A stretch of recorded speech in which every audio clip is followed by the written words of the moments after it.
Hello ಎಲ್ಲರಿಗೂ welcome back to my YouTube channel. ನೀವು ನೋಡ್ತಾ ಇದ್ದೀರಾ ಮೇಘನಾಸ್ ಡೈರಿ. ನಾನು ಮೇಘನಾ. ಈ ವೀಕು ನಾವು ಧರ್ಮಸ್ಥಳಕ್ಕೆ ಹೋಗಿದ್ವಿ. ಅದರದ್ದು ಒಂದು ವಿಡಿಯೋ ಅಪ್ಲೋಡ್ ಮಾಡೋಣ ಅಂತ ಹೇಳಿ ರೆಕಾರ್ಡ್ ಮಾಡ್ಕೊಂಡಿದ್ದೀನಿ. ಇದು ನಾನು ಪ್ರಿಪ್ರೇಷನ್ ಅಂದರೆ ಬ್ಯಾಗೆಲ್ಲ ಪ್ಯಾಕ್ ಮಾಡ್ತಾಯಿದ್ದೆ. ಆ್ಯಕ್ಚುಲಿ ನಾವು ಸ್ಯಾಟರ್ಡೇ ಡಿಸೈಡ್ ಮಾಡಿದ್ದು ಹೋಗೋಣ ಅಂತ ಹೇಳಿಬಿಟ್ಟು, ಬಿಕಾಸ್ ಅವಳಿಗೆ ರಜಾ ಇರುತ್ತೆ, ಮಂಡೇ ರಜಾ ಇರುತ್ತೆ, ರೆಸ್ಟ್ ಮಾಡ್ದಂಗೆ ಆಗುತ್ತೆ ಅಂತ ಹೇಳಿಬಿಟ್ಟು. ಸೊ ನಾವೇನು ಮಾಡಿದ್ವಿ, ಸ್ಯಾಟರ್ಡೇ ನೈಟ್ ಹೋಗೋಣ ಅಂತ ಪ್ರಿಪೇರ್ ಮಾಡ್ಕೊಂಡಿದ್ವಿ. ಆ್ಯಕ್ಚುಲಿ ಟಿಕೆಟ್ ಕೂಡ ಬುಕ್ ಆಗಿರಲಿಲ್ಲ. ನವ್ಯ ಅವ್ರು ಹೇಳ್ತಾಯಿದ್ರು, ಇಲ್ಲ ಬಸ್ ಸ್ಟ್ಯಾಂಡ್ಗೆ ಹೋದರೆ ಅಲ್ಲಿ ಸಿಗತ್ತೆ ನಮಗೆ ಬಸ್ಸಸ್ಸು, ಏನು ಬುಕ್ ಮಾಡೋ ಅವಶ್ಯಕತೆ ಇಲ್ಲ, ನಡಿ ಹೋಗೋಣ ಅಂತ ಹೇಳಿ ರೆಡಿ ಮಾಡಿಸ್ಕೊಂಡು ಪ್ರಿಪೇರ್ ಮಾಡಿಸ್ಕೊಂಡು ಹೊರಟರು. ಸೊ ಇವಾಗ ಇವ್ರ ತರಲೆ ತುಂಟಾಟ ಎಲ್ಲ ತಡೆದು ನಾನು ಪ್ಯಾಕ್ ಮಾಡೋ ಅಷ್ಟರಲ್ಲಿ ಆಲ್ಮೋಸ್ಟ್ ಆಗೋಗಿತ್ತು, 6:30 ಆಗೋಗಿತ್ತು. ಅಷ್ಟರಲ್ಲಿ ನವ್ಯವ್ರು ಬಂದರು, ನೀನು ಇನ್ನೂ ರೆಡಿ ಆಗಿಲ್ಲ ಅಂತೆಲ್ಲ ಹೇಳಿ ಆವಾಗ ಮತ್ತೆ ಪ್ಯಾಕ್ ಎಲ್ಲ ಕಂಪ್ಲೀಟ್ ಮಾಡಿಕೊಂಡು ನಾವು ಹೊರಟ್ವಿ. ಆ್ಯಕ್ಚುಲಿ ಟ್ರೈನಲ್ಲಿ ಹೋಗೋ ಐಡಿಯಾ ಇತ್ತು, ಬಟ್ ಟ್ರೈನ್ ಇರಲಿಲ್ಲ ನಮ್ಮ ಟೈಮಿಂಗ್ಸ್ಗೆ. ಆ್ಯಂಡ್ ಬೇಡ, ಬಸ್ಸಲ್ಲೇ ಹೋಗೋಣ ಸ್ಲೀಪರ್ ಕೋಚಲ್ಲಿ ಅಂತೇಳಿ ಡಿಸೈಡ್ ಮಾಡಿ ಮೆಜೆಸ್ಟಿಕ್ಗೆ ಹೋದ್ವಿ.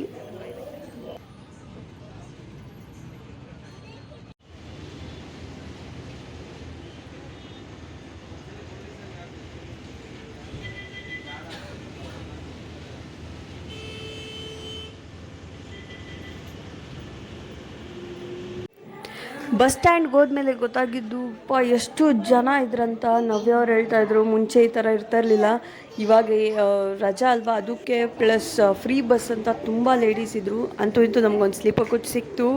ರಿಕ್ವೆಸ್ಟ್ ಮಾಡ್ಕೊಂಡ್ವಿ, ಬೇಬೀಸ್ ಇದೆ ಅಂತ ಹೇಳಿ. ಸೊ ಅವರು ನಮಗೆ ಸಿಂಗಲ್ ಬೆಡ್ ಇರೋವಂಥದ್ದು 2 ಸೀಟ್ ಅಲಾಟ್ ಮಾಡಿಕೊಟ್ರು. ಮಕ್ಕಳನ್ನ ಮಲಗಿಸ್ಕೊಂಡು ನಾವು ಪಕ್ಕನೇ ಮಲಿಕೊಂಡ್ವಿ. ಟ್ರಾವೆಲಿಂಗ್ ತುಂಬ ಚೆನ್ನಾಗಿತ್ತು ಸ್ಲೀಪರ್ ಕೋಚಲ್ಲಿ. ನಾವು ಬೆಳಗ್ಗೆ ನಾವಲ್ಲಿ ನೈಟ್ ಹೊರಟಾಗ 10:30 10:45 ಆಗಿತ್ತು. ಮಾರ್ನಿಂಗ್ ಹೋಗೋದು ಒಂದು 7 ಆಗುತ್ತೆ ಅಂತ ಅವ್ರು ಮುಂಚೆನೇ ಹೇಳಿದರು. ಮಧ್ಯ ಒಂದು ಸ್ಟಾಪ್ ಕೂಡ ಕೊಟ್ಟಿದ್ದರು. ಸ್ಟಾಪ್ ಕೊಟ್ಟಾಗ ಒಂದು 2:30 ಆಗಿತ್ತು. ನನಗೆ ನವ್ಯವ್ರಿಗೆ ಆಲ್ಮೋಸ್ಟ್ ನಿದ್ದೆ ಬಂದಿಲ್ಲ.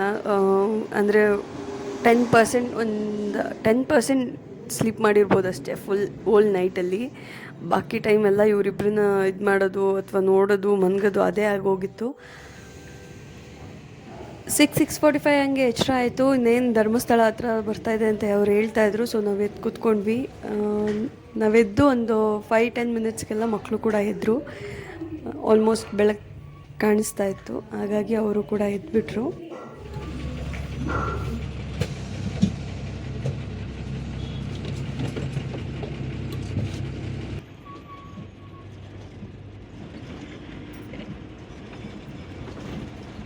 Good morning.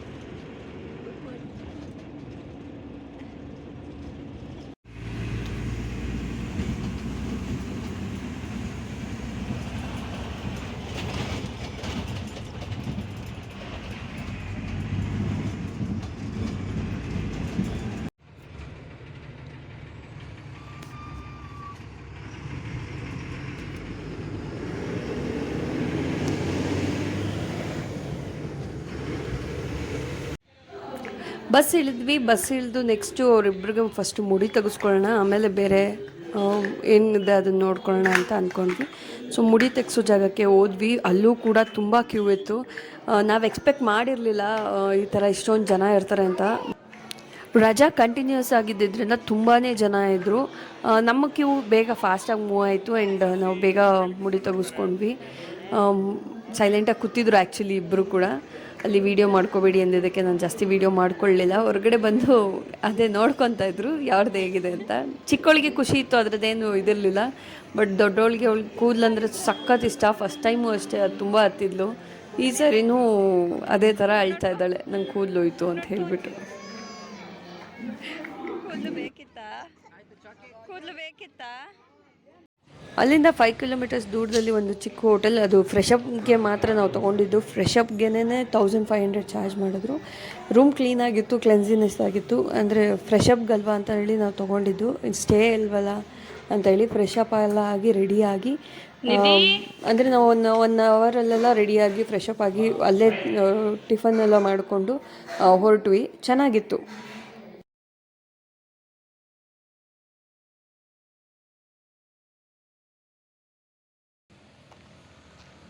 ಅಲ್ಲಿ ಚೆಕ್ಔಟ್ ಮಾಡಿದ್ವಿ. ಚೆಕ್ಔಟ್ ಮಾಡೋ ಕಡೆ ನಾವು ಕೇಳಿದ್ವಿ, ನಾವು ಇದ್ದಿದ್ದು 1.5 ಕೂಡ ಇರಲಿಲ್ಲ, 1,500 ಅಂಥೇಳಿ. ಬಟ್ ಅವರೇನು ಹೇಳಲಿಲ್ಲ, ಇಲ್ಲ ಅಷ್ಟೇ ಆಗೋದು, ಫ್ರೆಶಪ್ಗೆಲ್ಲ ಈಗ ನಾವು ಅಷ್ಟೇ ಚಾರ್ಜ್ ಮಾಡ್ತಿರೋದು ಹಾಗೆ ಹೇಗೆ ಅಂತ ಹೇಳಿದ್ರು. ಓಕೆ, ಫೈನಲಿ ನಾವು ಅಲ್ಲಿಂದ ಹೊರಟಿ ದೇವಸ್ಥಾನದ ಹತ್ರ ಹೋದ್ವಿ.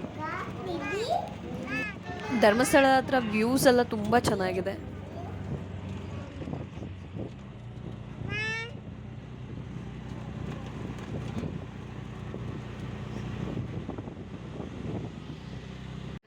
ದೇವಸ್ಥಾನದ ಹತ್ರ ಬಂದ್ವಿ, ಜನ ನೋಡಿ ಸುಸ್ತಾಗೋಯ್ತು. ಫುಲ್ ಅಷ್ಟೊಂದು ಜನ ಇದ್ದರು. ಕ್ಯೂ ಹತ್ರ ಅಲ್ಲಿ ನಿಂತ್ಕೊಳ್ಳೋದಕ್ಕೆ ವೆಯ್ಟ್ ಮಾಡಿದ್ವಿ. ಲಗೇಜ್ ಎಲ್ಲ ಇಟ್ಟಿದ್ವಿ ಆಲ್ಮೋಸ್ಟ್.